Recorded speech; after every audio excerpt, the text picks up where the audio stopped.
ஜெய் குருதத், ஜெய் குரு பரசுராம். நமஸ்காரம். நான் கரூரிலிருந்து வல்சலா பண்ணிக்கிற பிரசன்ன ஜோதிடர். இன்றைக்கி நம்ம 2025ஆம் ஆண்டு புத்தாண்டு ராசி பலன்கள் கும்ப ராசிக்கு எப்படி இருக்குன்னு பார்க்க போகிறோம்.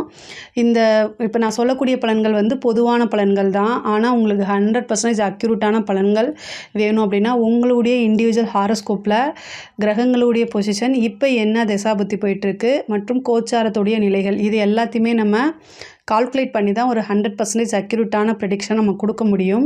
இருந்தாலும் நான் சொல்லக்கூடியது வந்து 90% கரெக்டாக தான் இருக்கும்.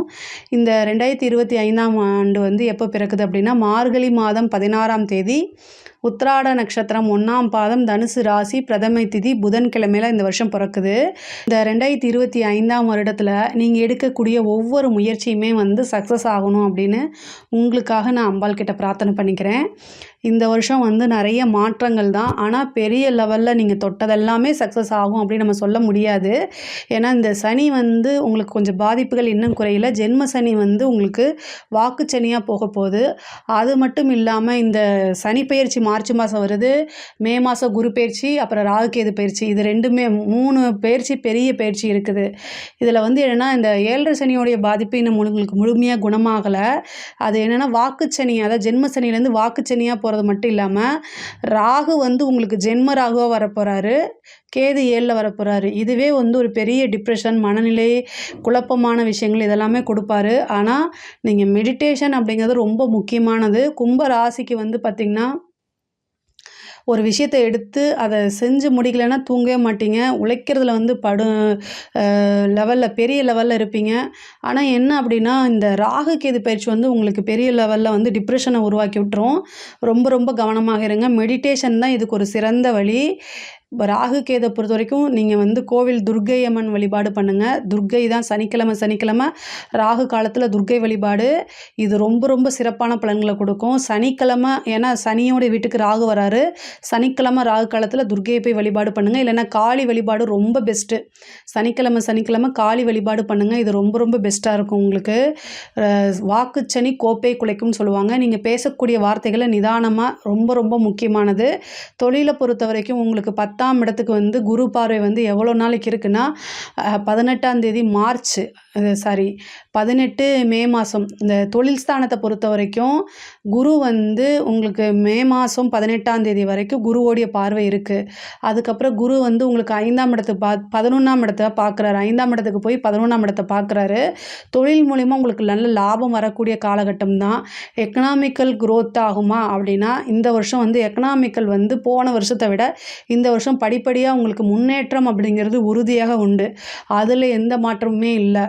ஆனால் என்ன அப்படின்னா நீங்கள் செய்யக்கூடிய ஒவ்வொரு செயலும், ஒரு தொழிலுக்காக நீங்கள் போடக்கூடிய ஒவ்வொரு எஃபர்ட்டும், ஒவ்வொரு முயற்சியுமே நிறுத்தி நிதானமாக போட்டிங்கன்னா தான் அதை சக்ஸஸ் பண்ண முடியும்.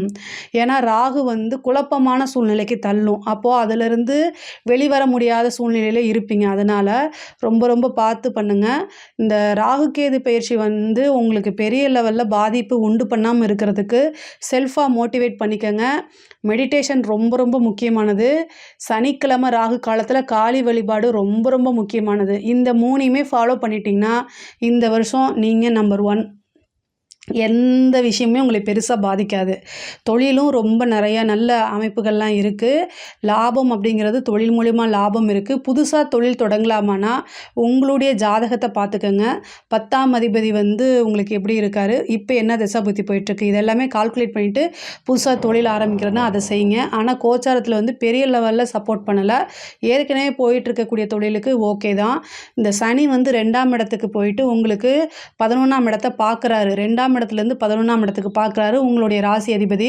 அப்போ வந்து என்னென்னா வருமானம் அப்படிங்கிறது இந்த வருஷம் வந்து உறுதியாக உண்டு. எதிர்பாராத வருமானம் நீங்கள் எதிர்பார்த்துருக்கவே மாட்டீங்க. என்னடா அது நம்ம இவ்வளோ தூரம் உழைச்சோம் அப்போல்லாம் வரல, இப்போ வருது அப்படின்னு ஒரு சாதாரண சின்ன விஷயத்தை செய்ய போய் பெரிய லெவலில் உங்களுக்கு வருமானம் அப்படிங்கிறது வந்துடும். அதே நேரத்தில் தேக ஆரோக்கியத்தில் கவனமாக இருங்க. உத்தியோகத்தில் இருக்கிறவங்களுக்கு வந்து ப்ரொமோஷன்ஸ் அப்படிங்கிறது உறுதியாக வரும். அது எப்படி வரும் அப்படின்னா, இந்த ராகு கேது வந்து சம்டைம் வந்து திடீர்னு ஒரு அதிர்ஷ்டம், விபரீத ராஜயோகம் அப்படிங்கிறது வந்துடும். அந்த விபரீத ராஜயோகம் என்னென்னா, உங்களுக்கு முன்னாடி ஒருத்தங்களோ அல்லது 2 பேரோ இருப்பாங்க. அவங்களுக்கு வரக்கூடிய ப்ரொமோஷன் 3ஆவதா இருக்கக்கூடிய உங்களுக்கு தானாக தேடி வரும். அது எப்படின்னா, ஒருத்தர் வந்து என்னென்னா ஏதாவது ஒரு பனிஷ்மெண்ட் வாங்கி போகிறது, இன்னொருத்தருக்கு உடல்நிலை பாதிப்பாகி போகிறது, அதுக்கப்புறம் 3rd பிளேஸில் இருக்க உங்களுக்கு தேடி வரும். இதுதான் விபரீத ராஜயோகம். இந்த மாதிரி அமைப்பை வந்து இந்த வருஷம் உங்களுக்கு கொடுத்துரும். அதனால் கிரகங்கள் வந்து நல்ல அமைப்பில் கொடுக்குது. ஏன்னா 5லேருந்து குரு வந்து உங்களுடைய ராசியை பார்க்குறாரு, அதே நேரத்தில் 11ஆம் இடத்தையும் பார்க்குறாரு குரு. இந்த 11ஆம் இடத்தை பார்க்கறது மட்டும் இல்லாமல் உங்கள் ராசிக்கு ராகு வருது. அதெல்லாம் வந்து விபரீத ராஜயோகத்தை கொடுக்கக்கூடிய அமைப்புகள் இருக்குது. இதை கரெக்டாக யூஸ் பண்ணிக்கோங்க. காளி வழிபாடு பண்ணுங்கள். ரொம்ப உயர்வான நிலைக்கு நீங்கள் போக முடியும். படிக்கக்கூடிய குழந்தைங்களுக்கு படிப்பில் வந்து ஆர்வம் நீங்களாக வளர்த்துக்கணும். 5ல் குரு போகுது. ஹயக்ரீவர் வழிபாடு பண்ணுங்கள், குரு வழிபாடு பண்ணுங்கள், தட்சிணாமூர்த்தி வழிபாடு பண்ணுங்கள். படிப்பில் நல்ல மார்க் எடுக்க முடியும். உயர்கல்வியை பொறுத்த வரைக்கும் ரொம்ப சூப்பராக இருக்குது.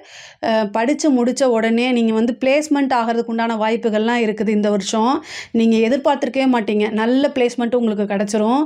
உத்தியோகத்தில் இருக்கவங்களுக்கும் சரி, வேலை இப்போ எதிர்பார்த்துட்டு இருக்கவங்களுக்கும் சரி, ஈஸியாக கிடைக்கிறதுக்கு உண்டான வாய்ப்புகள் இருக்குது. ஒரு சிலரில் அந்த சர்வீஸ் கமிஷன் எக்ஸாம்ஸ் எழுதியிருக்கவங்களுக்குலாம் வந்து நல்ல ரிசல்ட் தானாக தேடி வரதுக்கு உண்டான அமைப்புகள் இருக்குது.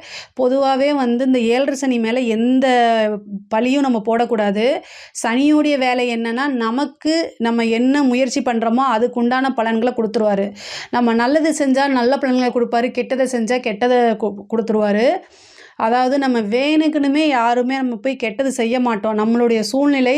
ஆனால் சூழ்நிலை எதுவாக இருந்தாலும் சனி அவருடைய பணியை செவ்வனே செய்வார். இதை மட்டும் ஞாபகம் வச்சுக்கோங்க.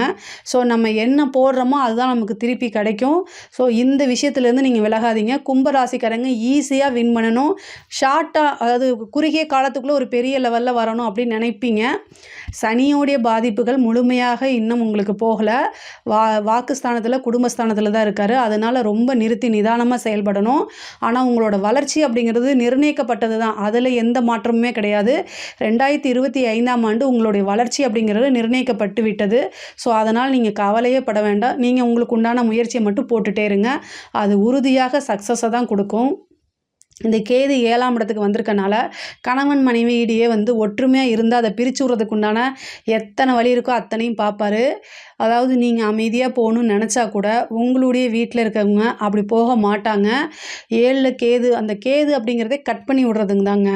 அது வந்து உங்களுடைய கழுத்தை இறுக்கி பிடிச்சிட்டு மூச்சு விட முடியாத அளவுக்கு உங்களை வந்து கொண்டு போய் தள்ளி விடும். ஆனால் அதனால் கவனம் செலுத்துங்க. அதாவது அமைதியாக போங்க, அட்ஜஸ்ட்மெண்ட் பண்ணி போங்க. இதைத்தான் நான் சொல்ல முடியும். வாக்குச்சனி கோப்பை விழிக்கும். அதாவது அவசரப்பட்டு எந்த வார்த்தையும் விட்டுறாதீங்க. அதையே பிடிச்சிக்கிட்டு அவங்க என்னென்னா சண்டைக்கு வருவாங்க. அதனால் அமைதியாக போயிருங்க. பிரச்சனை வருதுன்னு நினச்சிட்டு வீட்டை விட்டு வெளியில் அமைதியாக வெளியில் போய் எங்கேயாவது சாப்பிட்டுட்டு திரும்ப வந்துடுங்க. அந்த மாதிரி பண்ணுங்கள். ரொம்ப ரொம்ப கஷ்டமான நெருக்கடியான சூழ்நிலைகள் தான். கணவன் மனைவியாக இருந்தால் கணவனையும், கணவனாக இருந்தால் மனைவியும் ஒருத்தருக்கு ஒருத்தர் வந்து புரிஞ்சு அனுசரித்து நடக்கிறது வந்து இந்த வருஷத்தில் ரொம்ப ரொம்ப முக்கியமானது. பெண்களாக இருந்தால் கணவருடைய தேக ஆரோக்கியத்திலையும், ஆண்களாக இருந்தால் மனைவியுடைய தேக ஆரோக்கியத்திலையும் கவனம் செலுத்துறது ரொம்ப ரொம்ப நல்லது. அதே மாதிரி பூர்வீக சொத்துக்கள் இருந்த வில்லங்கங்கள்லாம் நீங்கி பூர்வீக சொத்துக்கள் தானாக தேடி வரதுக்கு உண்டான அமைப்பு இருக்குது. இது வரைக்கும் என்ன ப்ராப்ளம் இருந்தாலும் அது எல்லாமே சால்வ் ஆயிருங்க. எதிர்பார்த்த விஷயங்கள் நடக்கும். உங்களுக்கு இந்த 2025ல் ஒரு பெரிய ட்ரீம் வச்சுருப்பீங்களே, அது எல்லாமே நிறைவேறக்கூடிய அமைப்புகள் இருக்குது. தாய் வழி சொத்துக்கள், தந்தை வழி சொத்துக்கள்லாம் வந்து தானாக தேடி வரதுக்கு உண்டான வாய்ப்பு இருக்குது. ஒரு சிலருக்கு பினாமி சொத்துக்கள் கிடைக்கிறதுக்கு உண்டான வாய்ப்பு இருக்குது. நீங்கள் எந்த அளவுக்கு முயற்சி போடுறீங்களோ அந்தளவுக்கு இருக்குது. திடீர்னு ஒரு அதிர்ஷ்டமும் காத்துக்கிட்டு இருக்குது. பெண்களை பொறுத்த வரைக்கும் இந்த வருஷம் ரொம்ப சூப்பராக இருக்குது. வீட்டில் கொஞ்சம் அனுசரியாக நடந்துக்கங்க. வீட்டை விட்டு நீங்கள் வெளில போகும்போது கரெக்டான இன்ஃபர்மேஷன் நீங்கள் சொல்லிட்டு போங்க. சோஷியல் மீடியாவில் ஆக்டிவாக இருக்கக்கூடிய ஆணாக இருந்தாலும் சரி, பெண்ணாக இருந்தாலும் சரி, கும்ப ராசியை பொறுத்த வரைக்கும் சனி 2ஆம் இடத்துல இருக்குது. சோஷியல் மீடியா வந்து பார்த்திங்கன்னா இருக்கிறவங்க பேசக்கூடிய விஷயங்கள் எல்லாம் ரொம்ப கவனமாக இருங்க. இல்லை அப்படின்னா நெகட்டிவாக ஆகிறதுக்கோ அல்லது அதனால் ஒரு அவமானங்கள் வரத்துக்கு உண்டான வாய்ப்பு இருக்குது. ரொம்ப ரொம்ப கவனமாக இருக்கணும். காதல் சம்மந்தப்பட்ட பிரச்சனைகள், உங்களுக்கு வந்து காதல் சம்மந்தப்பட்ட பிரச்சனைகளில் ஏதாவது ஒரு ப்ராப்ளம் வரதுக்கு வாய்ப்பு இருக்குது. அதனால் ரொம்ப ஜாக்கிரதையாக இருக்கணும். திருமணத்தை பொறுத்த வரைக்கும் வந்து பார்த்திங்கன்னா உங்களுடைய களத்திர ஸ்தானத்துக்கு வந்து பார்த்திங்கன்னா எந்த கிரகங்களுடைய எதுவுமே இல்லை. ராகு கேது மட்டும்தான் வருது. அதாவது கேது வந்து 7ஆம் இடத்துக்கு வராரு. எப்போ வராரு அப்படின்னா மே மாதத்துக்கு அப்புறம் வராரு. இந்த கேது வரும்போது உங்களுக்கு 7ஆம் அதிபதியோட தசாபுத்தியாக இருந்தால் மட்டும் நீங்கள் வந்து அதை ப்ரொசீஜர் பண்ணுங்கள். இல்லை அப்படின்னா ஆஃப்டர் ராகு கேது பயிற்சி வரைக்கும் வெயிட் பண்ணுறதா ரொம்ப நல்லது. அதுக்குள்ளே இந்த 7.5 சனியும் போயிடும். ஏன்னா குடும்பஸ்தானத்துக்கு சனியும் 7ஆம் இடத்துல கேதுவும் இருக்கும்போது அவ்வளோ பர்ஃபெக்டான நம்ம டைம் அப்படின்னு சொல்லிட முடியாது. அதனால் திருமணம் சம்மந்தப்பட்ட விஷயங்களில் வந்து உங்களுக்கு 7ஆம் அதிபதியோட தசாபுத்தி ரொம்ப ஸ்ட்ராங்காக இருக்குது, 7ஆம் இடம் ரொம்ப ஸ்ட்ராங்காக இருக்குது அப்படின்னா அதுக்குண்டான ப்ரொசீஜர், அதாவது உங்களுடைய ஃபேமிலி ஜோசியரை கலந்து ஆலோசிச்சுட்டு அதுக்குண்டான விஷயங்களை செய்யுங்க. ரொம்ப நாளாக குழந்தை பேபிக்காக நீங்கள் ட்ரை பண்ணுறீங்க, நீங்கள் நிறைய ட்ரீட்மெண்ட்டும் எடுத்துகிட்டு சக்ஸஸ் ஆகலை, ஃபெயிலியர் ஆகிருக்கு அப்படின்னா இந்த ராகு கேது பயிற்சி சூப்பரானது. பொதுவாகவே இயற்கை அல்லாத செயற்கை முறைக்கு வந்து ராகு கேது தான் நம்பர் 1. இதை நான் நிறைய டைம் சொல்லியிருக்கேன். இந்த ராகு கேது எதுக்கு சப்போர்ட் பண்ணுதோ இல்லையோ, செயற்கை முறை கருத்தரிப்பு குழந்தைகளுக்கெல்லாம் இது சப்போர்ட் பண்ணும். IVF டெஸ்ட் டியூப் பேபிக்கெலாம் நீங்கள் போகணும் அப்படின்னா புற்று வழிபாடு பண்ணுங்கள். அது ரொம்ப ரொம்ப சக்ஸஸை கொடுக்கும். அதே மாதிரி வந்து குலதெய்வ வழிபாடு பண்ணுங்கள். ஃபஸ்ட்டு குலதெய்வ வழிபாடு பண்ணிவிட்டு அதுக்கப்புறம் புற்று வழிபாடு பண்ணுங்கள். ஆணாக பிறந்தால் நாகராஜன், பெண்ணாக பிறந்தால் நாகராணின்னு பேர் வைக்கிறேன்னு மனசார பிரார்த்தனை பண்ணிவிட்டு அதுக்கப்புறம் நீங்கள் வழிபாடு பண்ணுங்கள். வழிபாடு பண்ணி முடிச்சுட்டு ட்ரீட்மெண்ட்டுக்கு போங்க. கண்டிப்பாக 100க்கு 200% உங்களுக்கு சக்ஸஸை கொடுக்கும்.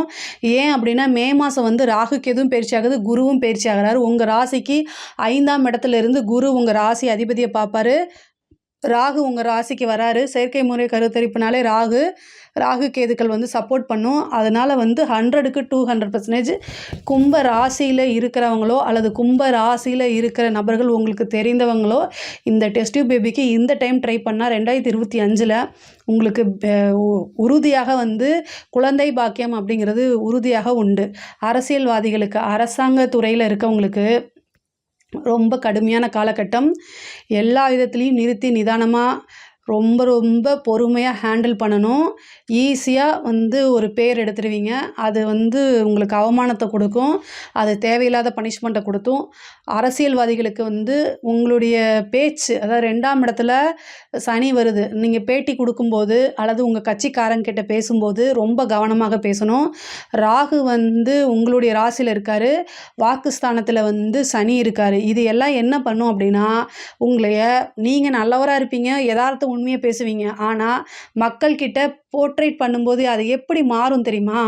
நீங்கள் வந்து பெரிய வில்லன் மாதிரியோ அல்லது ஆணவத்தில் திமிராக பேசுகிற மாதிரி போர்ட்ரேட் பண்ணி காமிச்சிரும். அப்போது உங்களுடைய கெரியர், அதாவது அந்த பொலிட்டிக்கல் கெரியருங்கிறது பெரிய கேள்விக்குறியாக மாறுறதுக்கு வாய்ப்புகள் இருக்குது. கட்சி அதை வந்து உங்களுக்கு சப்போர்ட் பண்ணாமல் போயிடும்.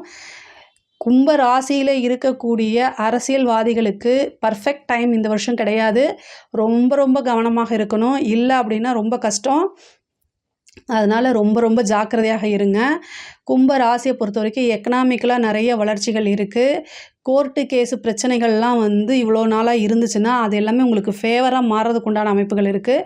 இந்த ராகு கேது வந்து எவ்வளோ பிரச்சனைகள் இருந்தாலுமே அதை ரிவர்ஸ் பண்ணி விடும். ஆனால் ஆல்ரெடி நீங்கள் சந்தோஷமாக இருந்தீங்கன்னா ரொம்ப ஜாக்கிரதையாக இருங்க. ஏன்னா அதோடைய வேலையே வந்து பார்த்திங்கன்னா இல்லாத இருக்கிறதா காமிக்கும், இருக்கிறத இல்லாத மாதிரி காமிக்கும். இப்படி மாற்றி மாற்றி அது செஞ்சிடும். அதனால் ரொம்ப ஃபோக்கஸ்டாக இருங்க. ரொம்ப மெடிடேஷன் பண்ணுங்கள். காளி வழிபாடு சனிக்கிழமை காளி வழிபாடு பண்ணுங்கள். இது எல்லாமே வந்து உங்களுக்கு நன்மையாக மாறும். இந்த 2025 வந்து கும்ப ராசியை பொறுத்த வரைக்கும் எக்கனாமிக்கலாக நிறைய க்ரோத் இருக்குது. அதே நேரத்தில் ஹெல்த்லேயும் குடும்பத்துலேயும் வந்து பேச்சுலேயும் சரி கவனமாக இருந்துட்டாலே ரொம்ப சூப்பராக தான் இருக்கும். இதில் ஏதாவது சந்தேகங்கள் இருக்குது அப்படின்னா கமெண்ட்ஸில் கேளுங்க. கண்டிப்பாக நான் ஆன்சர் பண்ணுறேன். நம்மளுடைய சேனலை லைக் பண்ணுங்கள், ஷேர் பண்ணுங்கள், சப்ஸ்கிரைப் பண்ணுங்கள். நன்றி, வணக்கம். ஸ்ரீ குபேரன் டிவியை பார்த்தமைக்கு நன்றிகள். மேலும் இது போன்ற தகவல்களை தெரிந்து கொள்ள ஸ்ரீ குபேரன் டிவியை சப்ஸ்கிரைப் செய்யுங்கள். மறக்காமல் பெல் ஐக்கானை கிளிக் செய்யுங்கள்.